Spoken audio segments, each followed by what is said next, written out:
ഈ രേഖയുടെ വലിപ്പ ചെറുപ്പവും ഈ രേഖയുടെ ക്ലാരിറ്റിയും നോക്കിയാണ് ഒരാളുടെ ആയുസിന്റെ ബലവും അയാളുടെ ആത്മബലവും ഈ രേഖ നോക്കി പറയാം.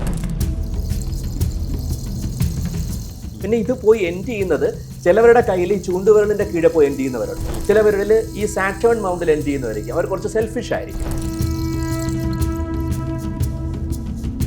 പക്ഷെ ഇത് ആയുർരേഖ മുറിഞ്ഞെന്ന് കണ്ടിട്ട് നമ്മൾ ചാടിക്കയറി മരണമൊന്നും പ്രതീക്ഷിച്ച് കളയരുത്. കാരണം അവിടെ support and guardian of Angel ഉണ്ടെങ്കിൽ ഇപ്പോൾ ഞാൻ പല കാര്യങ്ങളും അനലൈസ് ചെയ്ത് പറയുന്നത് ഇന്റർപ്രിട്ടേഷനാണ്. ഈ ലൈൻ വന്നു കഴിഞ്ഞാൽ ഒരു നോളജും വേണം. കൗണ്ട് ലൂയി ഹാമൺ എന്ന് പറയുന്ന വ്യക്തി ഇവിടെ വന്ന് അത് പഠിച്ചിട്ട് അതിനെ ഒരു വെസ്റ്റേൺ കൾച്ചറിൽ വലിയ ബുക്കുകളും മറ്റുമൊക്കെ ആക്കിയെടുത്തപ്പോൾ ആൾക്കാർക്ക് ഇതിനോട് താല്പര്യം വന്നു.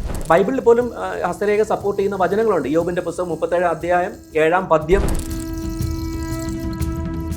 ഒരു കാലഘട്ടത്തിൽ ഈ കാത്തലിക്സ് ഈ ഹസ്തരേഖ ശാസ്ത്രക്കാരെ ബ്ലാക്ക് മാജിക് ചെയ്യുന്ന ആൾക്കാരെന്ന് പറഞ്ഞ് അവർ വലിയ പ്രശ്നങ്ങൾ ഉണ്ടാക്കിയിരുന്ന ഒരു കാലഘട്ടത്തിൽ നിന്ന്